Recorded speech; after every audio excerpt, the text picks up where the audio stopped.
নিধিবনে রয়েছে মহাদেবের একটি শিব মন্দির, যেই মন্দিরটির নাম হলো গোপেশ্বর মন্দির।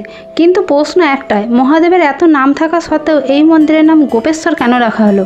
গোপেশ্বর হলো গোপীবেশে ঈশ্বর, আর এই গোপীগণ হলো শ্রীকৃষ্ণের অন্তরঙ্গ সখীগণ। একদিন বৃন্দাবনে নিধিবনে শ্রীকৃষ্ণ বাঁশির সুরে মহারাসলীলা শুরু করেন। তখন সেই দিব্য বাঁশির সুর কৈলাসের মহাদেবের কানে পৌঁছালো। সেই সুর মহাদেবের মনকে আকুল করে তুলল। রাসে যোগ দিতে মহাদেব ছুটে এলেন নিধিবনের দ্বারে, কিন্তু নিয়ম ছিল কঠোর। শ্রীকৃষ্ণ ছাড়া কোনো পুরুষের সেখানে প্রবেশ নিষেধ ছিল।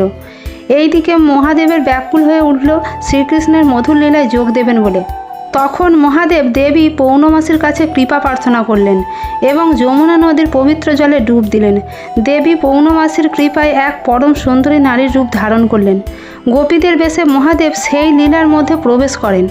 অন্তর্যামী ভগবান তার পরম ভক্ত মহাদেবের ছদ্মবেশ রূপ ধরে ফেললেন, কিন্তু ভগবান মুখে কিছু প্রকাশ করলেন না। তারপর ভগবান মুচকি হেসে মহাদেবকে সাদরে বরণ করলেন এবং তাকে গোপেশ্বর নামে সম্বোধন করেন। সারা রাত মহাদেব নারী রূপে কৃষ্ণের সাথে দিব্য নৃত্যে মগ্ন রইলেন। সেই রাতের পর থেকে নিধিবনে একটি মন্দির স্থাপন করা হয় এবং তার নাম রাখা হয় গোপেশ্বর মন্দির।